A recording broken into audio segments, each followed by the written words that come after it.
Hello, my name is Julie Gunkelman. I would like to welcome you to the 2016 AMATYC webinar series. This is exciting. We have had a three-part webinar series, and it is If I Knew Then What I Know Now.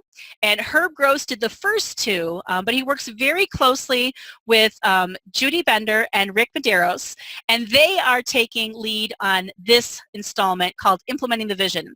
I want to let you know that this presentation is sponsored by the Developmental Mathematics Committee of AMATYC.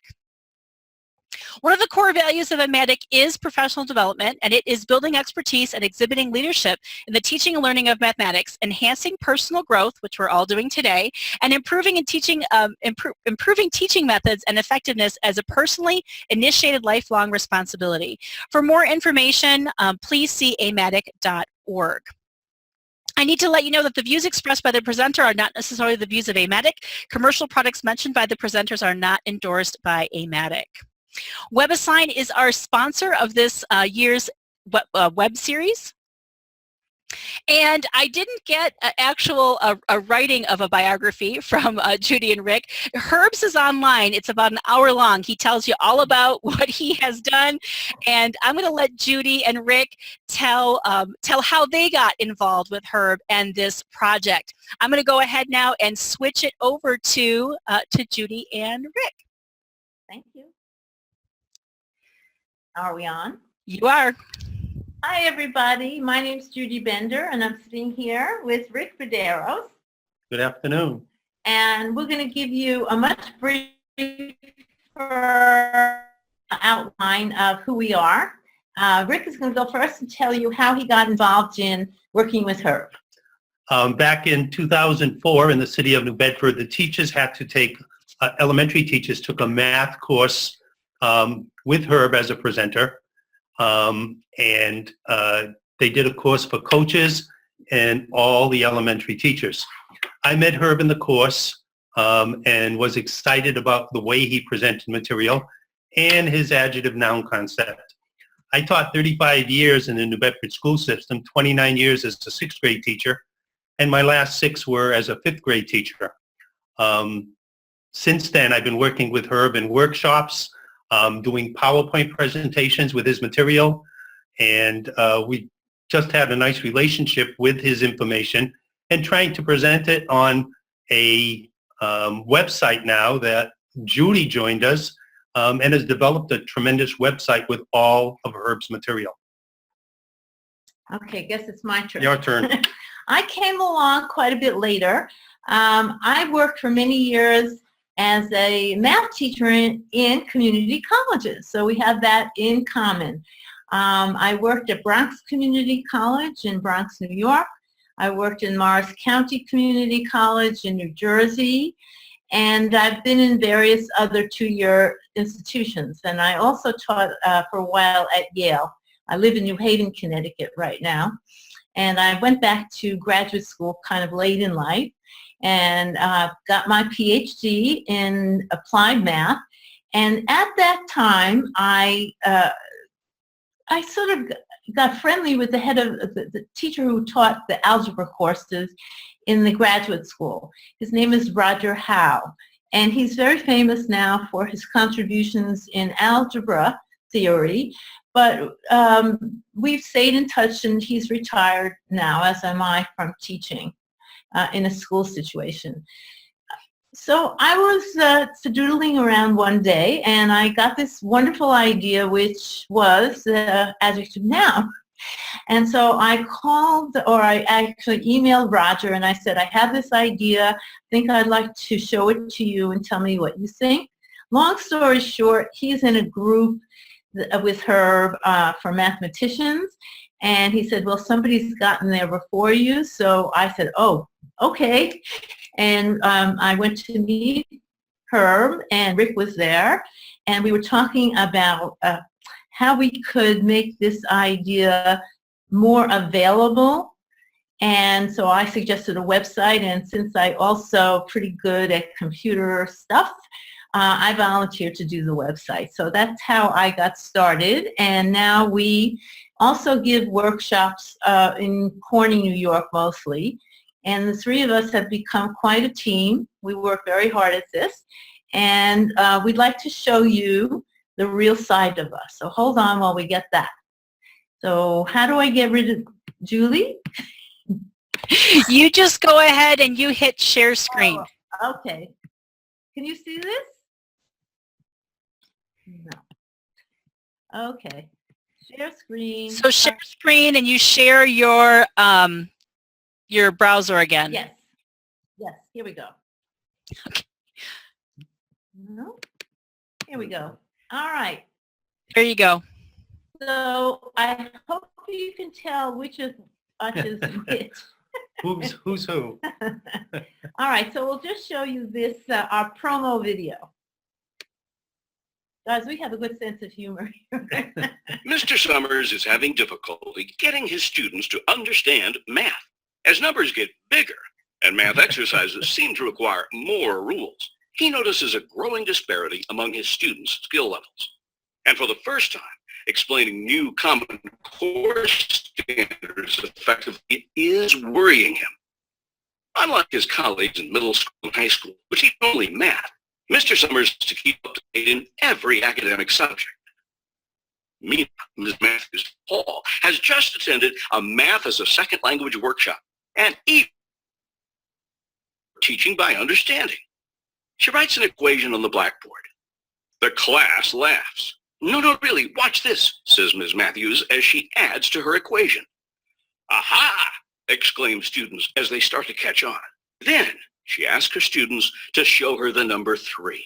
Great, says Ms. Matthews, but you held up 3 fingers, rulers, or pencils when I just asked for the number 3. She explains that in the real world, numbers are adjectives, and the things they modify are nouns. The students begin to wonder if they're in math class or English class. Ms. Matthews continues, do most of you confuse a million and a billion because they're both big numbers? While everyone nods, she says, well, a million seconds is less than 12 days, but a billion seconds is more than 31 years. Wow! Her students are intrigued. No wonder. Math as a second language changes the way teachers and students think about math. The underlying message is people talk about numbers, but what they see are quantities. 3 fingers, 3 apples, 3 people. This remarkably simple concept permeates all of arithmetic and makes it much easier for students to internalize the subject. Math as a second language helps educators effectively teach in ways students can understand, with fewer rules so students can internalize them effectively.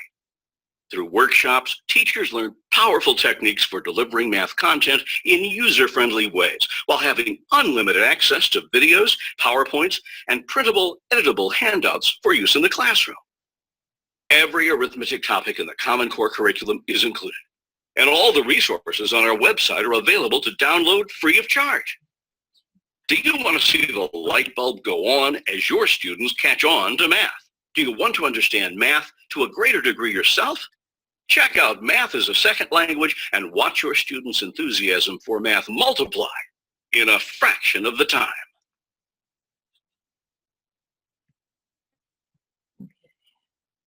Let's see how to get out of this. Full screen is unavailable. Let's see how I can get out of this. Maybe we can just, yeah. Okay, so that gives you a brief overview.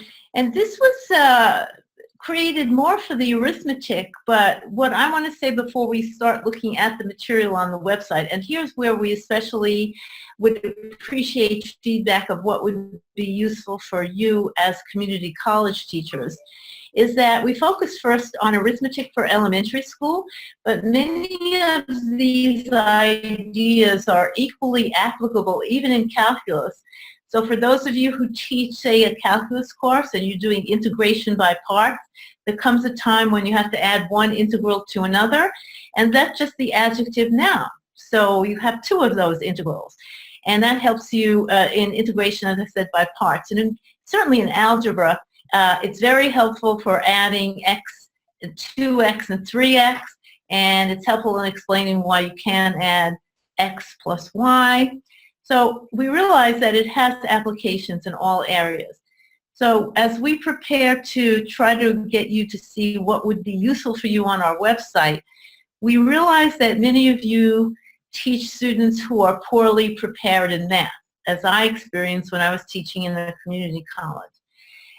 They aren't really ready to jump into higher level math courses and might do well with a more liberal arts oriented math course.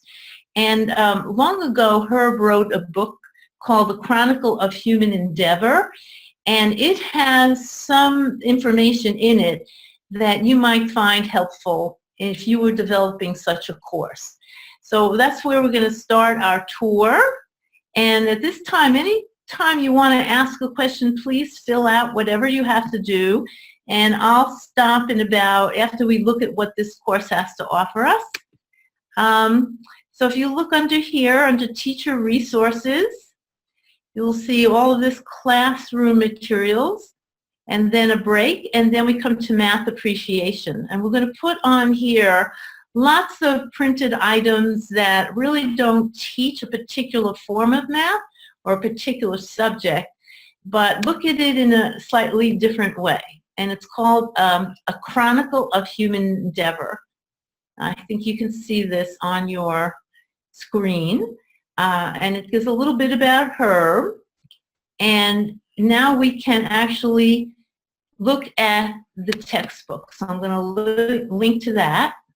This takes a bit of time because it has to download. It's faster this time. Does it open, right? Yep. All right.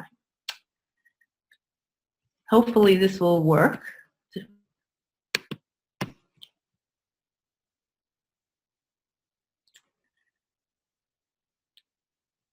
So when looking for topics to talk about that are interesting to a liberal arts oriented person, by that I mean non-mathematical and not scientific perhaps, but interested in learning some of the background and history of math, this sort of is a good idea. Now, hello? Yeah, taking. Is it still working?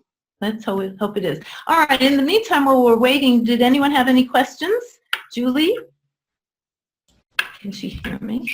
I can. I have not seen anything come through the question box yet. Let me check the chat. And I haven't seen anything there as well. So if you're thinking of something while this is loading, maybe we can add that to that question answer. Remember, it's on the upper left-hand part of your screen for the participants. Okay.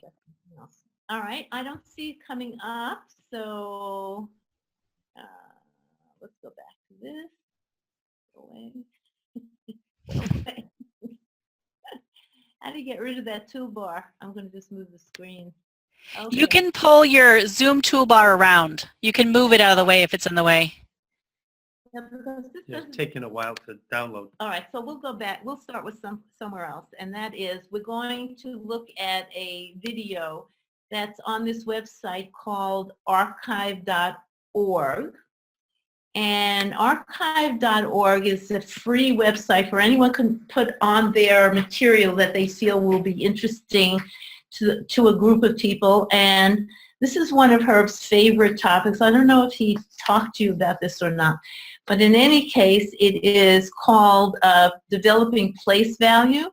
But really, it's a history of the development of numbers. So I think that that would be an amazingly interesting topic for students who aren't going to be math majors, but would like to sort of get what it's all about. Many of the teachers in our workshops really enjoy this video, and they want to do it in class because it does give a little bit of the history. And I think students are fascinated by how the numbers have developed over time. Yeah, so this is, so if you want to copy down the URL, it's archive.org/details. I hope you can see this, /classic arithmetic developing place value. Or you could probably just go to archive.org and type in Herb Gross classic arithmetic. I'm not really sure if we can actually play in any of this because it's about, let's see. And here are just the usual his reviews. Finally, I found a teacher who knows subtleties of the very basic things, which are so often taken so lightly. So I would recommend that you look at that, and I think you'll see it might be applicable to what you're doing. All right, so when there's a question, Julie, maybe you can let me know, because otherwise we're going to go back to the website. What is this? It's not getting anywhere. I'm not sure that we can actually get this to show. If we can get this to show, it is on our website. I'll go back and show you exactly where it was. Okay, and then I think that's, let's see what we have here. That's this one, right? Yeah. It's two of them. No, this is where it's trying to open it, but it's not getting anywhere. All right. All right.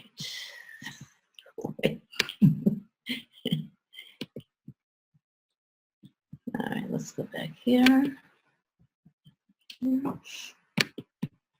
Okay, so just to remind you, it's on this page, enrichment courses. No, was it no? Teacher resources. Yeah, go back here. Yeah, teacher resources, sorry. Math appreciation. And you'll have better luck because I've downloaded it many times. In fact, we practiced and it downloaded with no problems. Then there's also on this page, Calculus in Everyday Life, which might be interesting to some of your students who want to know what calculus is, but don't want to take a calculus course. So in Herb's inimitable style and with Rick's inimitable help, this has turned into a very interesting project. Okay, so I think we'll start now going through the main part of the, sorry. It's got to ring. We'll stop. Okay, all right, so we're going to go. So we're going to take a look at arithmetic first.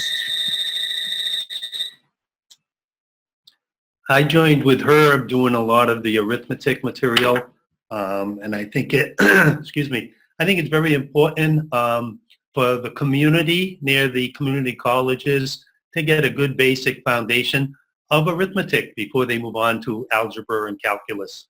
And what we're going to do is, what I have done is I've made PowerPoints for teachers or students who can look over Herb's material, the way he presents it, the way he introduces it. And then what I've done was I've tried to create some classroom activities that either teachers or students can use on their own to reinforce the ideas of Herb. And then there's a section of homework and enrichment handouts, which teachers can also use. What I would like to do now is show you one of them, the adjective noun math that Herb uses. I just wish I knew her before my teaching career ended. I only taught 2 years afterwards, and I took my information back to my classroom, and you know, the students were intrigued, and I think they understood the why more rather than just rote memory. But this is a PowerPoint for teachers, or I even used them with my 5th or 6th grade students at the time, so they could actually, you know, learn for themselves. They're animated. It's a go-between between a written textbook and a video. There's some animation in them, and again, it's his concepts that I worked with Herb, and this is the adjective noun one. So there is animation. If you want to progress, all you got to do is click through it, and you can move the wording without it coming up by individual letters. But Herb and I thought that reading for elementary students would be easier if they read from left to right like they normally would. So this is just a brief introduction of what we considered a teacher PowerPoint, which explains Herb's concepts. Oh.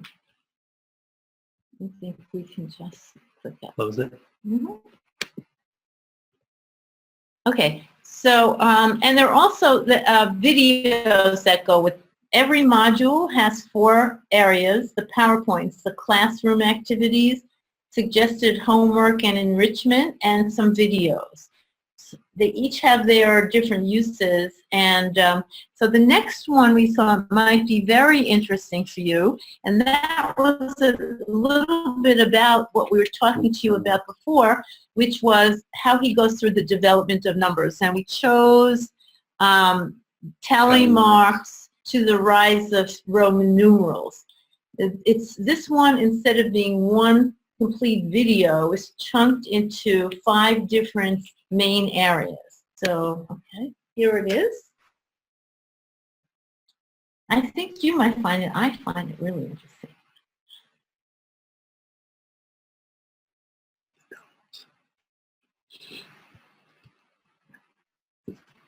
Yeah, much. Yes. Yeah. Sorry about the delay. Usually it's much quicker, but The PowerPoint is slow on this. I think it's all the different interfaces. Okay. Oh, come on. Come on. Yeah, I would agree. It's probably because we are broadcasting your screen. I did want to let people know that I put a few links, and while we're waiting for this to come up, I did put a few links inside the chat box. So if you're looking for some of the websites, I was able to try to track that. I still don't have anything in the question and answer box. So if you wanted to minimize and kind of open the website at the same time, you could grab some of those links, and you still can hear Judy and Rick at the same time. Are we good? No.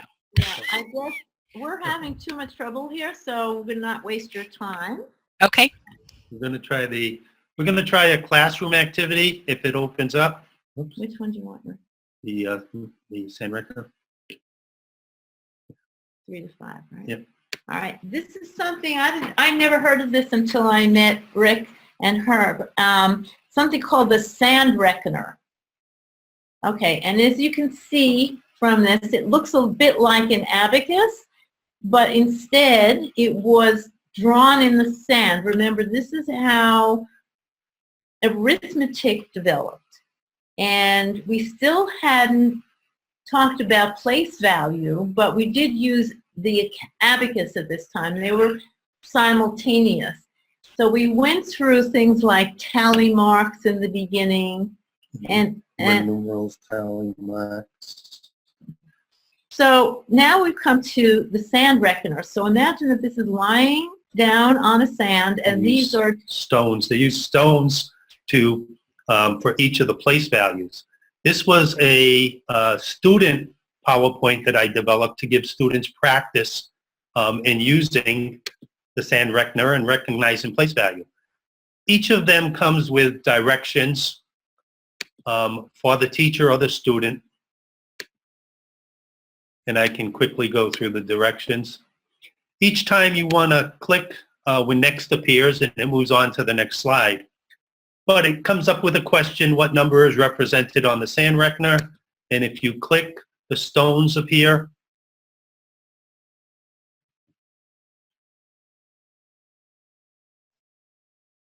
And again, this might appear slow, but again, I'm gearing this to students at the elementary level. But we always try to teach the why and not just rote memory, so they can count and figure it out. And the answer would be 98, where the first line is the ones place, the second line would be the tens place. And there are 9 stones on the tens place and 8 stones on the ones place. still, can I say just one Sure. thing? At this time, there was still no concept of zero.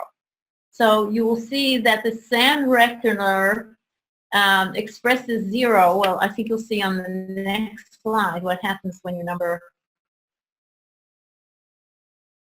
has a 0 in it.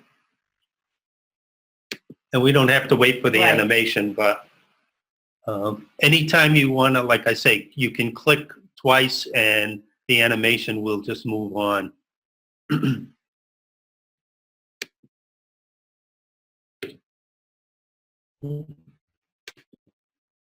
Oh, what I'm doing, I don't know. And most of the PowerPoints start off very simple and progress to a more difficult level for students. Okay, is that okay? Yep. Okay, so that was an example of that. And now we have numbers and operations was the next area we thought you might be interested in. So these are all the different modules. Yep. Okay, so using tiles, I'll just talk about this, is a way, it was like using tally marks, but it was found that it was more useful to use two-dimensional objects. And it's very visual, and it makes it a lot easier to talk about the operations when it's so visual. And these are the rules of mathematics. So Herb refers to math as a game, because there are rules that you must agree to in order to be a participant in the game. You have to read the rule book, and this is the rule book. And some of you may or may not want to use their official names. Roger, the person I mentioned before, never used the commutative word. He said the any which way rule, he called it. So it's up to you to name the rule, but the point is that it works from kindergarten through wherever you end up in math. That these rules are important to use correctly and know how they make things easier. And I think now we're going to go to, so here we're talking about place value, Fractions. Fractions. Mixed numbers, decimals.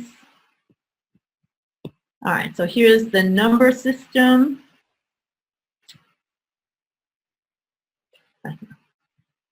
And that gives you the first 10. So somehow. So we're supposed to do the fractions. Okay, so. Okay, so let's go to grade. No, that was grade 3. Didn't we go to yours? We're doing the equivalent fraction. No, we're doing Common Core now. We switched over. Okay. Okay. That's where everything is. I don't know how many of you know about the Common Core. It doesn't really, it's not really applicable, I don't think, to the community colleges per se, but what it does is show you basically what you need, what your students are supposed to know by the time they get out of high school. So it's actually been adopted by most of the states in the United States, and you know it's very contentious. And some people think they don't want a standard like this. They want each school system to decide for themselves. But in the meantime, from our point of view, it's a really helpful guideline to what a student should learn by the end of each grade. So it starts with kindergarten, and in kindergarten there's lots of subcategories, and it goes through each grade and gets more, the ideas are more mature mathematically. And so we're in numbers and operations, grade 3. So we picked out this one, and equivalent fractions with the cornbread, right? Yep. Okay. Herb likes to use the cornbread method when he's solving problems, and it's so much easier to divide a rectangular cornbread rather than a circle. I would teach my students both ways, only because they may see the circle on a test, finding equivalent fractions. So this, again, these on Common Core are for the students. It's reinforcement. Unfortunately, the teachers, I shouldn't say unfortunately, but the teachers still have to teach the concepts and teach the why behind them. And what I tried to do is make some PowerPoints that are interesting, and because the PowerPoint has animation, I think it's more effective when you're teaching the students. So again, these things, these PowerPoints have directions for the teacher to use in class. And this is an animated PowerPoint on equivalent fractions with whole numbers. Oops, can I go back? Again, they start off very simple. Nope, I'm still going back. I'm sorry. I'm not used to an Apple computer, but I'm getting there. It says cut the whole into 2 equal pieces. So it shows you a whole rectangular cornbread. And I'm sorry, I'm hitting the wrong thing again. No, you have to go this way. I know, but I want to go back Oh. to this one. I mean, I've got to hit here. I'm sorry. I'm sorry. We'll try it one more time.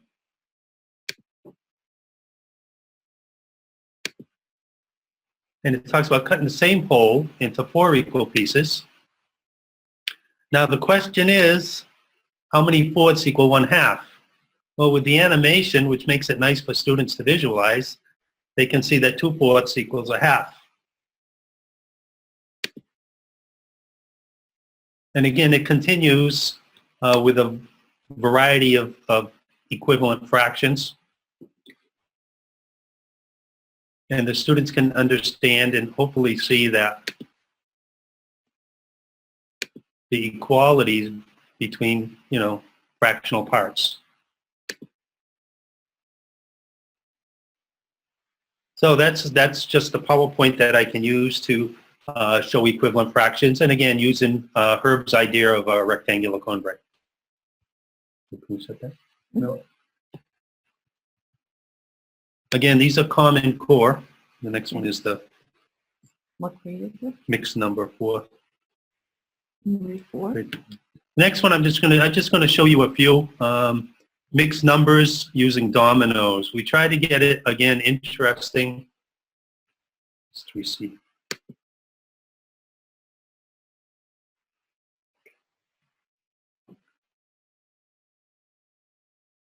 Okay, so this cryptic code that you see, the 4 means grade 4. NF stands for fractions, numbers and operations with fractions. Number 3C is simply the category within that big, broad area of numbers and fractions. Okay, this is an idea I used, and you can actually use them with real dominoes that we do in the workshop. But this was a PowerPoint that I thought would explain improper fractions to mixed numbers. Again, there are directions.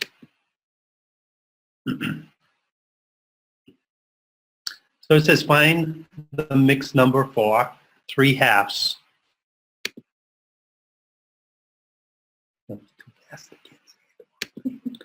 I'm sorry, I'm hitting the wrong button, but let's try one more time.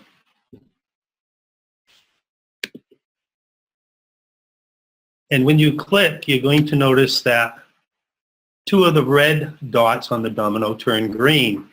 So that would give us 1 with 1 left over, and we end up with 1 1/2.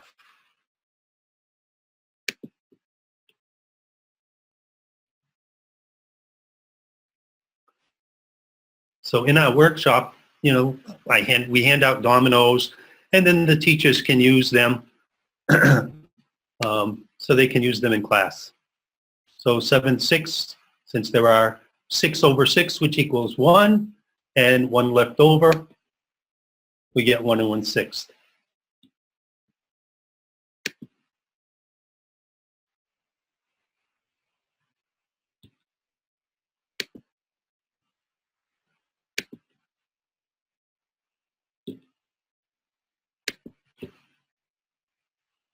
And we end up with 1 1/8. Maybe listen to the one after this. So as you know, in the higher level, once you get past the elementary level, it's really more useful to not write mixed numbers, but to write mixed numbers as improper fractions. In other words, just the inverse or converse of what we were doing. So Rick has one on that too, so maybe you can go through that.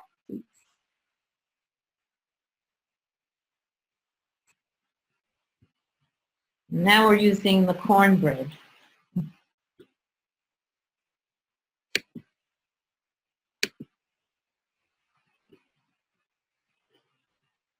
Okay, find the improper fraction for 1 1/2. Still hitting the wrong thing. So you can just hit this when you want. I know. I know that now. I'm sorry. Okay, find the improper fraction for 1 2/3. So if we click, we end up counting all the thirds that are in blue, and we end up with 5/3.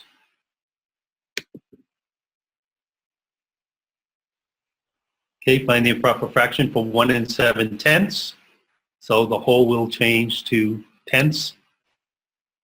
And the students can count all the tenths and end up with 17/10. So we have one that shows the mixed numbers and improper fractions, and one from improper fractions to mixed numbers. Okay, so Julie, Numbers and operations. let me just do that. This is The one was the Mission Impossible. oh, yeah, That's that's the right. one. Okay. Nobody has a question. That's perfect. We must be terrific. You guys, I actually thought of one, but I didn't type it. And I teach math for elementary school teachers. And so, like, when I'm seeing all these things that you have on this website for the Common Core, I think it would be kind of a cool thing to share with those students, because then it would trickle down. I was wondering if other people on the line were also, like, in the webinar, were also in that same position of teaching math for elementary school teachers, and then we could use some of these things. They look terrific. I mean, Herb explained some of these concepts in the, I think it was the second, I think he did it actually in both. He did a little bit in both of the webinars. So if you go back and look at those archives, he explained some of those things, but to see them like this is so powerful. Thank you. Thank you. And I have to say, we're working on yet another form. Concept. We're going to go to that next. But before we go, I just want to mention what we're working on, okay? Because Sure. I'm excited about it. And this would be helpful for those of you who are teaching teachers. And that is, we've learned from our workshops, the teachers have told us. Now, these are already teachers who have graduated from college, and they themselves admit openly that they are not good at math, which means they're terrified of it. Most of them are truly, truly terrified. And even though some of them have attended 3 of the same workshops to reinforce what they're learning, doesn't seem to be obvious then to them at all, that they would still like to be able to explain it in small segments to their students, but they're not really ready to do it themselves. And maybe the videos that teach it are a little bit too long. So we decided to start with kindergarten, because that's where this all has to start. And so we're making 2-minute videos on each of the topics. And the first one that we made is on the digits from 0 through 9.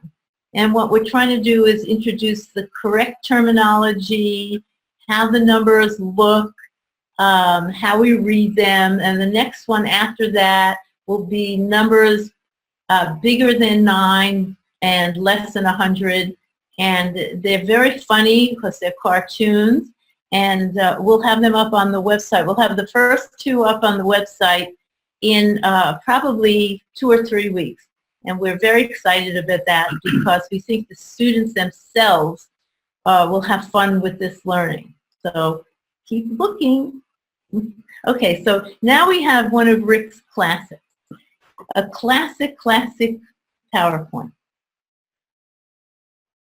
What I tried to do in some of the PowerPoints to make them interesting is to make it similar to a story that they can follow along in math. So this is Mission Almost Impossible. Okay, and it's a little story.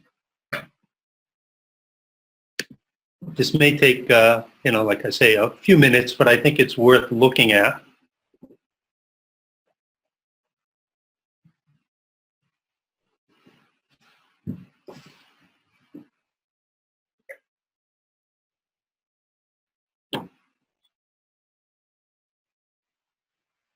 So all those of you who are willing to accept the mission, let Julie know.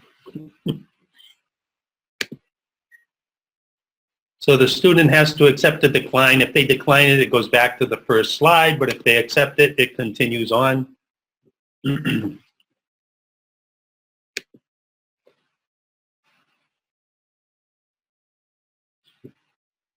So it states the rules for them.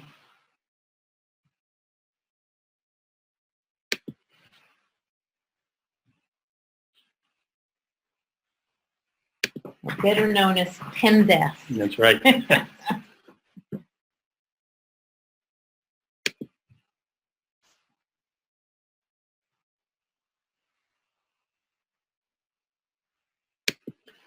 And this is a little interactive.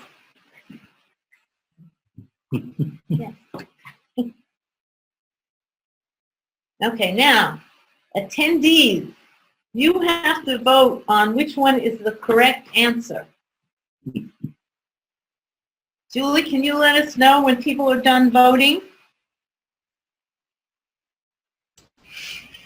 So I don't have a poll to launch, but they're putting some numbers in here. I've got a 34, another 34. No one's going to try to do it wrong? Or did they try to do it wrong? I didn't do the problem. I'd say pick anything except 34. They don't want to get it wrong. It would be a matter of record. They're all saying 34. We're a more lighthearted bunch than... Oops. Okay, somebody played the game and they said, let's say 50. Okay. But this one now shows... This one shows 34 as the answer. So it goes through the steps as to, the correct answer. And on the next one, I can put the wrong answer. There's only 4 problems, and it does a variety of things here. Again, some of these PowerPoints are interactive for the student to respond. All right, so let's see if you can pick out the correct operation sign.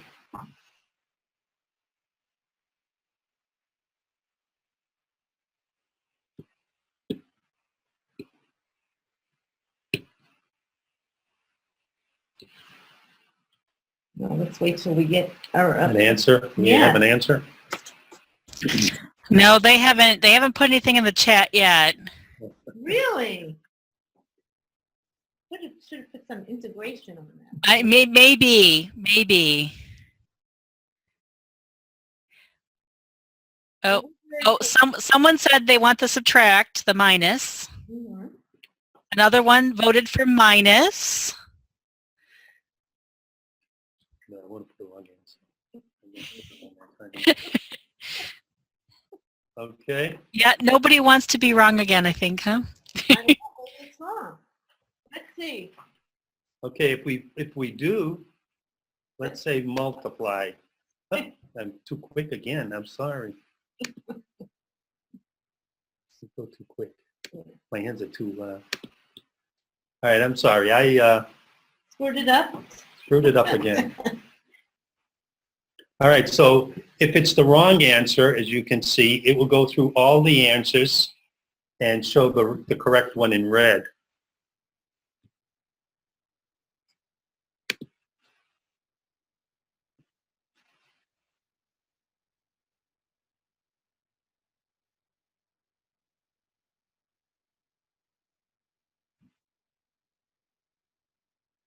This one might take one.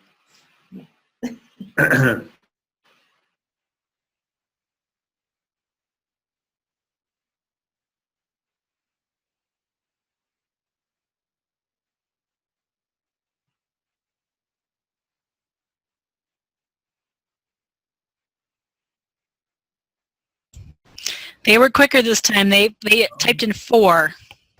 4. All right, let's check. Click on 4. Anytime a finger appears, then you can click on the answer and it'll... All right.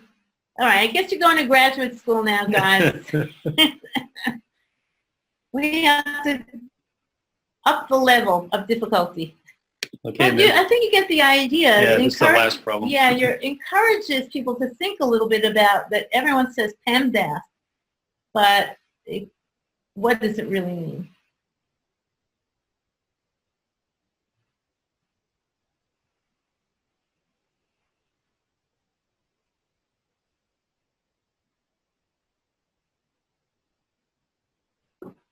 I just want to comment that when I use these in class, whichever ones I would use in class, the students really enjoyed. I would do it for the whole class, and they would raise their hand because they want to come up and click on the answer and take part in the the PowerPoint presentation. And lots of times, students who weren't paying attention, those are the ones I would call on so that we get them to pay attention. Okay, Right. the 26s are flooding in. All right.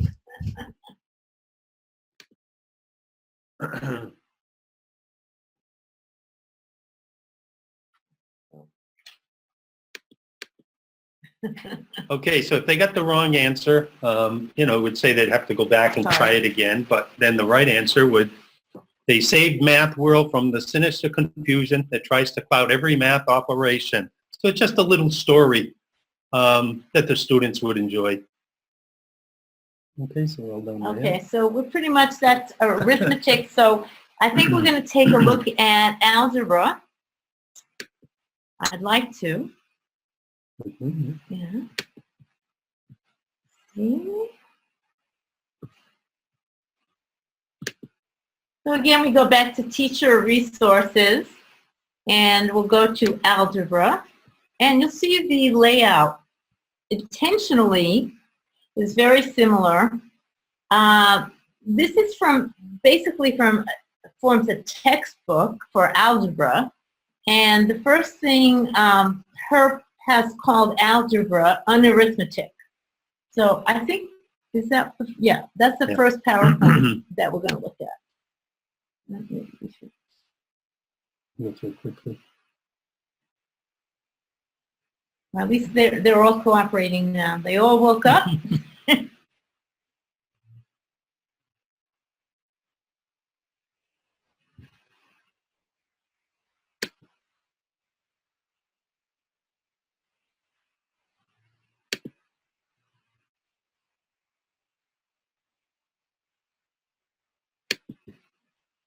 Okay, using Herb's concepts, it explains his position and idea on arithmetic. So, when you have a chance, or your students can actually look at this.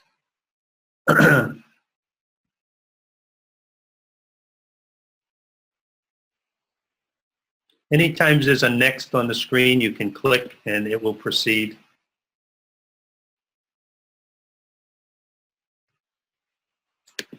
Okay, and I think this is a really important idea where we'll see that it uses the calculator too to show you what is algebra and what is arithmetic.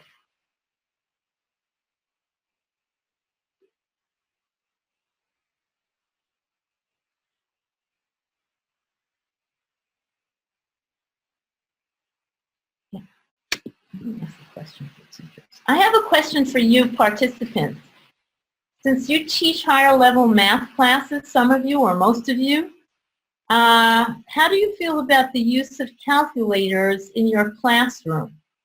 So if you think, just put down something like sometimes, always, never, and the course you're referring to. Would you mind, please? We're trying to figure out how teachers feel about the use of calculators, because they can be used to teach as well.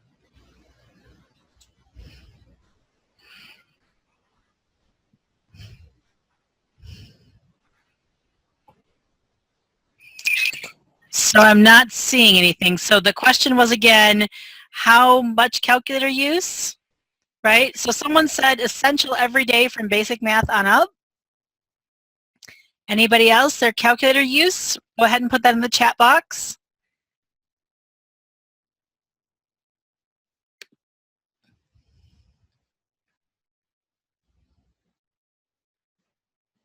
Sometimes in algebra, always in statistics and calculus. Excellent. Do you guys use the TI-84 family with everything you've ever wanted in a calculator? Almost, except a graph that you can enlarge with your fingers? Yeah, that would be perfect, wouldn't it? So I'm actually in the process of working with a student of mine who's an amazing programmer. I'm not an amazing programmer, a moderate programmer. And we're making a screen on our calculators that you can move in by hand. That would be awesome. Another response was for college algebra level classes, they allow non-CAS, the CAS calculators, for basic and intermediate algebra. It depends on the content. We have someone who's using TI 30XS multi-view in lower classes, and then the TI 84 for intermediate algebra and on up. Terrific. We've got about 8 minutes left. Okay. We have about 8 hours of information. we'll cut some out.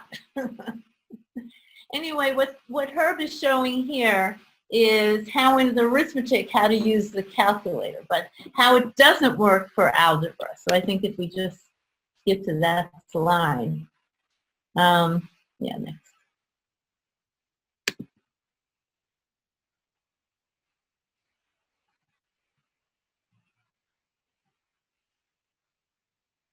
So some question like this is the introduction to algebra. So what's happened here is we know the answer, but we didn't know one of the inputs.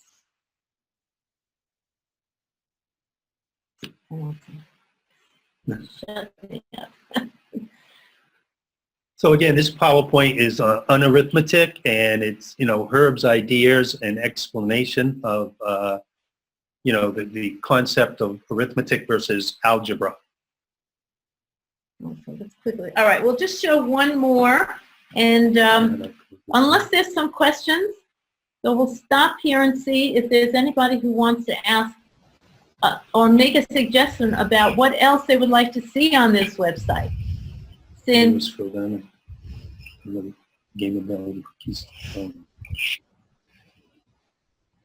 Okay, I haven't got any questions in yet. If somebody has some suggestions about what else they'd like to see, they might need to go and play, quite honestly. They might have to go and poke around. You're right, you guys have so much on there. There's a lot of calculus on here, including Herb's famous calculus ones that he did at MIT, which I'm sure he mentioned. But there are some that are geared at different levels.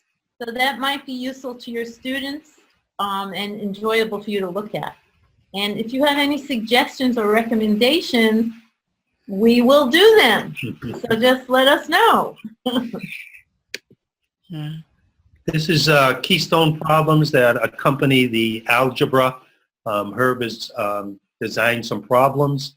I believe there's like 5 problems that Herb presents and does the solutions with them also.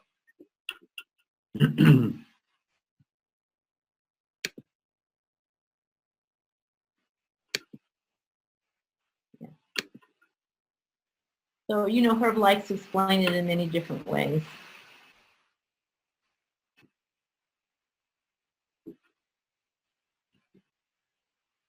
So, you know, the problem is there, and then there's an explanation, an answer to the problem.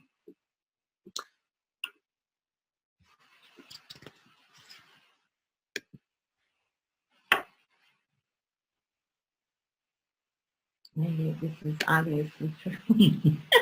I'm going to have to change that.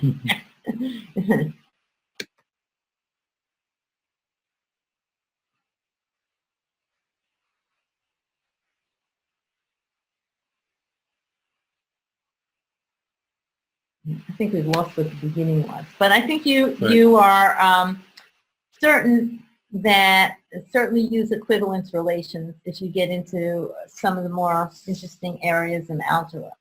I think we're pretty near the end, and so just to go back to the website again. Okay. We only have 3 minutes. Okay. No, I just didn't want short on the Oh. Let's see. I just wanted to quickly point out to you that we have these enrichment courses, and there's a little bit about MSL, the team. That's mostly Herb, Rick, and myself, but it's also, I want to mention 2 people, Cameron Yick and his sister, whose first name I really don't remember at the moment. She does the graphics and he does all the technology of the website.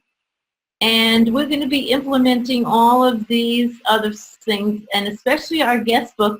And we would love it if you would leave a note for us in our guest book if and when you use this site.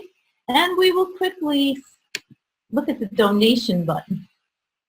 Feel free to donate anything from probably 0.01 and up. Herb would probably not be thrilled with me doing this. Now, as we mentioned, everything is free. You can use the website. I think what we'd like you to do if using the website, either the arithmetic or the algebra, the videos, is to get some response of, you know, how you used it, if you used it in class, how the students responded, what can we do to make it better. Those are some of the things we'd like to hear about. Okay. Are there any questions? Comments? There must be some comments. You've just spent an hour. So there was a thank you already because we are wrapping up. One comment that I did want to say that I'm not sure everyone saw in the chat was when you were doing the PowerPoints and you had the multiple answers, someone had put in the chat box, hey, it would be really great to use a student response system in class for this and actually collect the answers from the students and kind of have a little bit more discussion that way. So I thought that was interesting in the chat window. I haven't seen anything else come in on the questions and the answers. If everyone could just take a moment and thank Judy and Rick. Before I stop recording, I wanted to apologize publicly. I'm the one who spelled Judy's name wrong on the chat window, and we didn't realize it till the webinar started, and I couldn't undo it at that point. So unfortunately, I have that little boo-boo in there. You're getting lots of thank yous in for the, like I said, the enjoyable and productive hour. Great job. Thank you. A lot of exploring to do on the website. I think people are just they're looking forward to poking around and checking it out. Before you all leave, I do have a little bit of AMATYC bookkeeping to do.